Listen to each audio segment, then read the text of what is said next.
Hey guys, my phone's like very precariously perched right now, so I'm scared it'll fall. But, so here we go. So, why do you want to participate again? Let's see. I loved all of the fellowship with all of the counselors last year because I've got a big group of people that I can talk to about anything and everything. And it's great that they're all fellow Christians and they're about on their same, like the same position in their faith journey as I am.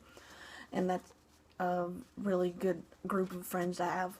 And then you'll get to see them again next summer, and then you get to talk to them. Or like they'll help you out with anything, which is great. And then I loved having all the kids with me all the time because that made me realize that I wanted to be a teacher last summer, and so I'm kind of excited to continue on with the love for helping the kids and everything. Let's see, training week experience.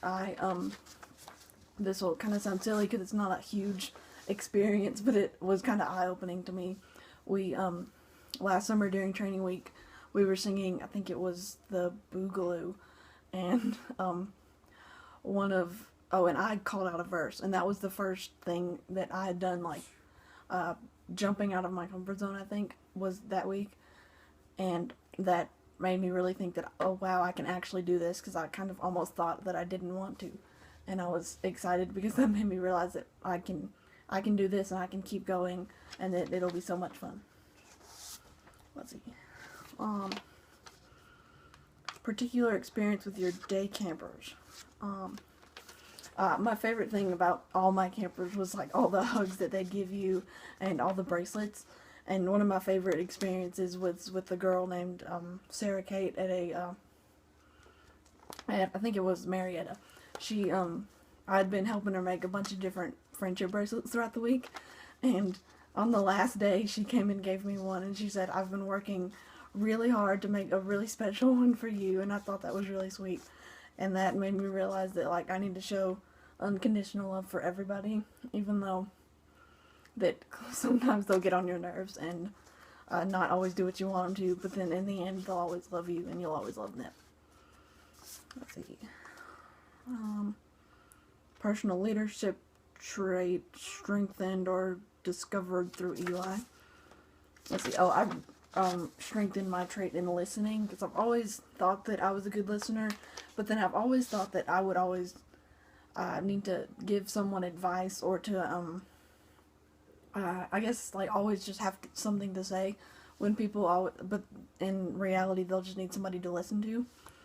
And so that I've realized that like you don't always have to be the one talking, and you can, I guess let's see. Sorry, I lost my train of thought. And that like they might just need someone there to be there and listen, and that I can always be that person for them, and I think that's a really special trait to have. Area of your life you want to develop. Oh, okay. I've wanted to, realize how that we can connect God and everyday things, like what we did at camp with each living group activity that we did, and how we had a Bible verse and a reason for doing everything.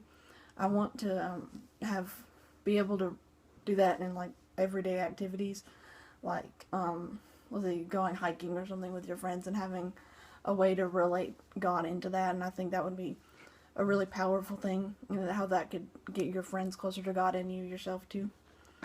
So it's like having camp all the time, I guess. Let's see. How have you developed further as a leader at home this fall after participating in ELI? Oh, okay. This summer my band director saw that I'll play the flute in band, and my band director noticed that I had become a pretty good leader after Eli, and he asked me to be the woodwind captain for our marching band, and I think that shows how like other people can see how you've grown as a leader, and so that was a lot of fun because you got to, so you're a band captain and you get to like be in charge of I was pretty much half the band, and so that was fun to have all of them be looking up to you, and that before Eli I was kind of a lot more closed off and wouldn't I guess voice my opinion as much, and that so I've learned to be more assertive, I guess, towards other people, and that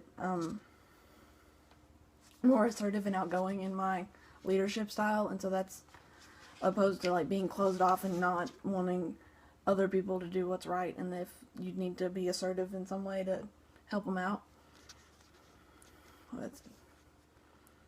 Oh, and I've also been helping with children's church a whole lot more than I used to because I've realized my love for kids, and what makes it a lot better is that it's at my home church, and that we had a day camp there, and so I'm a lot closer with those kids from camp, and so they'll always want to come and sit with you at children's church, and I think that's really sweet.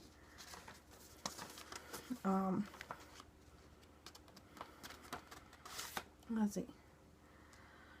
Oh, and I also helped with a children's missions day, and it was there was an adult, and then I was the only teenager helper person there, and we had lunch one Sunday after church, and then we went and helped with the landscaping around the church campus, and that was fun with all the little kids because they haven't really all planted before.